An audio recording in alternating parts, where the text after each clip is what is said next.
வணக்கம் உறவுகளே. நான் ஒரு சிறிய கதை சொல்ல போகிறேன். சுவிட்சர்லாந்தில் ஒரு யூரி அப்படிங்கிற மாநிலத்தில் அந்த ஆஸ்திரிய நாட்டு மன்னன் ஒரு கட்டுப்பாட்டில் வச்சுருந்தான். அந்த சுவிட்சர்லாந்தில் அங்கே நகர் மத்தியில் ஒரு இடத்துல ஒரு கம்பம் நட்டி அதில் மன்னனோட தொப்பியை கவிழ்த்து வச்சுருவாங்க. அந்த வழியாக போகிறவங்க வர்றவங்கெல்லாம் தொட்டு கும்பிட்டுட்டு போகணும். அப்படி ஒரு நாள் வில்லியம்னு ஒருத்தர், அந்த ஆள் வில் வித்தை கற்றவர், திறமைசாலி. அவன் தொட்டு கும்பிடாமல் போகிறான். அதை கண்காணிச்சிட்டு இருந்தவங்க போய் சொல்லிட்டாங்க அரசர்கிட்ட.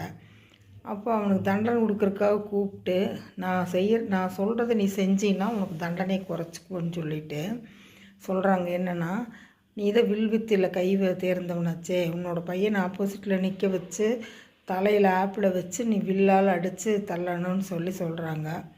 சரின்னு சொல்லிவிட்டு அவன் பண்ணுறான், ஜெயிச்சிட்றான். பையன் மேலே படாமல் ஆப்பிளில் படுற மாதிரி பண்ணி ஜெயிச்சிட்றான். அப்போ சரின்னு சொல்லி பார்க்குறப்போ இன்னொரு வில் கையில் இருக்குது. இன்னொன்று எதுக்கு வச்சுருக்கிறேன்னொன்னே, தவறிப்போய் என் பையன் தலை மேலே பட்டு ஏதாவது ஆகியிருந்தால் அடுத்த வில் மன்னன் தலைத்தை கொய்திருக்கும் அப்படின்னு சொன்னான். நம்ம எவ்வளோ தைரியமாக பேசிக்கிறோம் பாருங்கள். கூப்பிட்டு வச்சு ஒன்றுமே தண்டனை கொடுக்காம அவனை பாராட்டி பரிசளித்தாங்களாம்மா.